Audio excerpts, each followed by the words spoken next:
The other day, you said this life wasn't what you dreamed of as a girl? No, it wasn't. Seth reached out to me and he said, I want to do a dream ballet in Bridges. Would you be up for choreographing it? So I listened to the song and I was like, okay, are you thinking something like this? And he was like, exactly. We did dance auditions for that. I watched the auditions and that's when I was like, I must have Kara. I had so many ideas in my head, but every time I would go and listen to the song, I'd be like, I can't make this work. I can't. This was really hard. The music changes rhythm. There is a consistency, like verse chorus thing, but the story's different as it's going around. The emotion's different. I struggled so hard with this. When I'm choreographing a song, I will listen to it over and over again while I'm driving. So for me, I have to be driving, I have to be in the car, and pictures will form in my head. My sister Kiara. I was starting to see kind of a thing, and I was like, well, how can I tell this story? Because I knew that this was very important for Seth, that this was telling Francesca's story about back when she was in Italy and why she left Italy and why maybe Bud wasn't where she should have ended up. And I was like, well, Paolo and Chiara, they represent traditional old Italy. They represent something that she never quite fit into. Market Square. Francesca, she's more kind of her own spirit and doing her own kind of thing. So why don't I have Francesca do lyrical dancing while Paolo and Chiara, whenever she's with them, let's do a traditional Italian dance.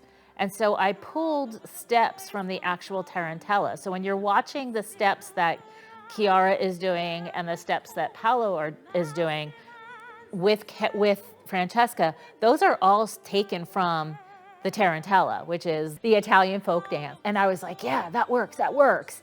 And then I noticed that the chorus, let's do the same steps each chorus, but change them ever so slightly. So at the beginning, she's doing it, it's very beautiful, she's by herself, she's doing it very hopeful. In the second chorus, I've made the same steps, but I've made them so that she's partnered with Seth as Paolo. And then in the third chorus, she does the same exact steps, but she's so hopeless that you see that the way she's doing them has changed and the emotion has changed and all that. And then listening to the end of that music, when Marissa hits that crescendo vocally, I had to have a lift in there. But I also was aware that I was working with people who, partnering and lifting isn't something they do all the time, and you have to always think about safety. So I was like, what can I do that is going to marry that vocal emotion with a visual punch? And it was the basket lift with the spin, and Kara just instinctively threw her arm back, and it was just, I was like, yes, this is perfect. And of course, Seth and Kara were like, whatever you need us to do, we're gonna do. We actually had 2 rehearsals for 5 hours scheduled, and we were done the number in 2 hours. It was also very important for me in that number, young Francesca and present day Francesca, that they locked eyes at the beginning of the number and at the very end of the number. That this was them having that moment of past and present and kind of marrying the girl who was with the girl who is. I was so proud of that number when I saw it on stage in costumes, and the dress that Missy gave Kara. When I saw her dance in that, I was just like, oh my goodness, And the lighting that Phil provided, and there were all these pieces that for me just made it so special. It was such a beautiful, beautiful thing, in spite of all the challenges that Seth and the team and the cast had to face with COVID.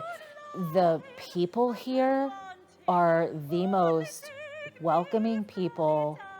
They are willing to try anything that you throw at them. I think it's one of the pieces that so far in my life I am most proud of.